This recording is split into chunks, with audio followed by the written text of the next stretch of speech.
नमस्कार. आज आपण एका वैज्ञानिक उपायाबद्दल बोलणार आहोत ज्यामुळे ऊसाला कडक उन्हापासून वाचवता येतं. हे दृश्य आपल्यापैकी बऱ्याच जणांनी पाहिलं असेल, नाही का? मार्च-एप्रिलमध्ये ऊस असा कोमेजून जातो. यालाच म्हणतात हीट स्ट्रेस, म्हणजे उष्णतेमुळे पिकाची वाढच थांबते.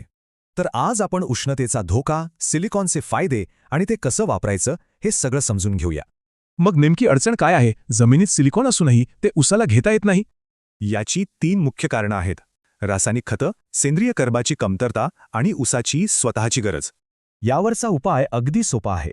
सिलिकॉन थेट पानांवर फवारायचं. हे एक प्रकारचं सुरक्षा कवचच समजा, जे उष्णता बाहेर फेकतं आणि पिकाला आतून मजबूत करतं. ठीक आहे, मग आता पाहूया याचे 4 मुख्य फायदे काय आहेत.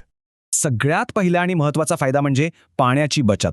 यामुळे होतं काय की पानांमधून होणारं बाष्पीभवन जवळपास 30% कमी होतं. दुसरा फायदा, पानं अधिक मजबूत आणि ताठ होतात, त्यामुळे अन्न निर्मिती चांगली होते. तिसरा फायदा म्हणजे नैसर्गिक संरक्षण. कडक पानांमुळे किडींना आणि बुरशीला आत शिरता येत नाही. आणि चौथा, जो सगळ्यात महत्त्वाचा आहे, तो म्हणजे उत्पादनात होणारी वाढ. शेतावरच्या प्रयोगांमधून असं दिसून आलंय की उत्पादनात 10 ते 20% वाढ होऊ शकते. पण यासाठी योग्य वेळ साधणं खूप गरजेचं आहे. मार्चच्या सुरुवातीला पहिली फवारणी करा.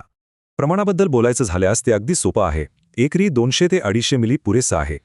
हो, पण फवारणी करताना एक गोष्ट लक्षात ठेवा, ती म्हणजे सकाळ किंवा संध्याकाळचीच वेळ निवडा. आता बघा खर्च आणि नफ्याचं गणित. अवघ्या 300 रुपयांच्या गुंतवणुकीवर मोठा परतावा मिळतो.